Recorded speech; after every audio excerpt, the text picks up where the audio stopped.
Narrated in part by Sean Connery.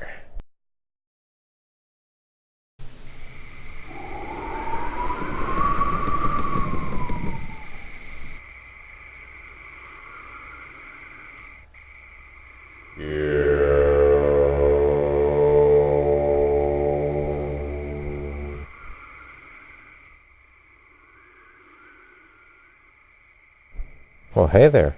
Looks like you caught me practicing my yoga. It's important to have good health these days, you know. But what's this I hear about you not being able to use your Garmin navigational system? Well, luckily I've put together a little tutorial. Welcome to the Garmin Nuvi 250W Series Personal Travel Assistant. Now with touchscreen. Currently, we will go over some more physical aspects of this unit. Here is a spot to plug into the power cord. This is important because you don't want the battery to die because of low electricity levels. Now, what you need to do is make sure that your car is running, because if the car is not running, it will not be charging the unit. Also, pressing the reset button is just in case of the event that the unit starts going a little bit crazy or there's some sort of error on the screen. Don't press this for funsies. I know it's hard to resist, but if you press the reset button, you might lose all your data. The power key is kind of interesting. If you slide it to the left, it turns it on, and you slide it again to the left, it turns it off. Instead of just like a light switch where the opposite directions go on and off. Also slide it to the right to lock the screen, so that rubbing up against the screen, maybe like it's in your purse, it won't mess up any of your instructions and send you to France or something. Now here's something else that's physical. Locking in the unit to the windshield or the dashboard mount. Now, the thing is, there's a legal standard as for what the dashboard and windshield mount can be used for, which will be covered later.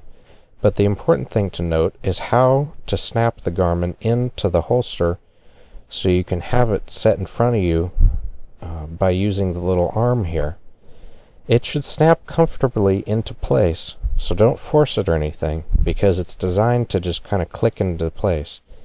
Maybe just a little bit of pressure applied, but just one finger's worth of pressure, not anything too extreme. You don't want to break anything off, because these little plastic things, they'll break off. As for the legal aspects, just a notice for the people who might not know this, there's a notice regarding windshield mounting of legal restrictions in Minnesota and California, shown here. And basically it just says that these things, like the Garmin's, can't be mounted on the windshield of the vehicle, because if you do that, it keeps you from being able to see the road. And so in California and Minnesota, they don't want you to do that because it would obstruct your view, obviously. Now the next part we cover here is the main screen. This is the software. Up in the upper left, you have a battery meter. This is important for knowing exactly how much battery is left in your unit at the time that you're using it, because if the battery runs too low, it might not work properly. So it's best just to keep it constantly charged by having it always plugged into your car, except for when you're walking around, you put it back in your purse. If you want to find a destination, simply touch the Where To button, and it should bring up a screen that says, you type in an address or something, and if you know the exact address, you can type it in, or if you don't know the exact address, you should be able to search from a little menu. If you want to get back to the map, simply touch the View Map button. If you want to open the toolkit, which gives you more options, simply open the little wrench by pressing it. And you can also adjust the volume of how the person speaks by pressing that little speaker in the very bottom right there. When you press that, it should bring up a little thing that allows you to automatically adjust the decibel level, making it louder or quieter.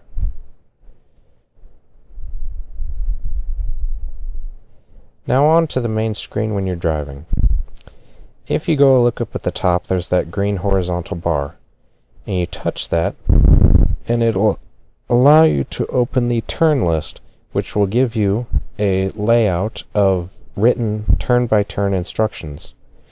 On the regular screen as seen here in the main area, the purple line indicates where you're supposed to drive. This will be accompanied by voice instruction in the background.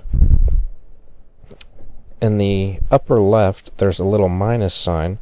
That's for zooming out of the map, basically to take the camera view and move it farther away from your vehicle. In the upper right, there's a plus sign. You touch that to zoom into your vehicle so you can see things in greater detail. If you touch the menu in the bottom center, it will return you to the menu page.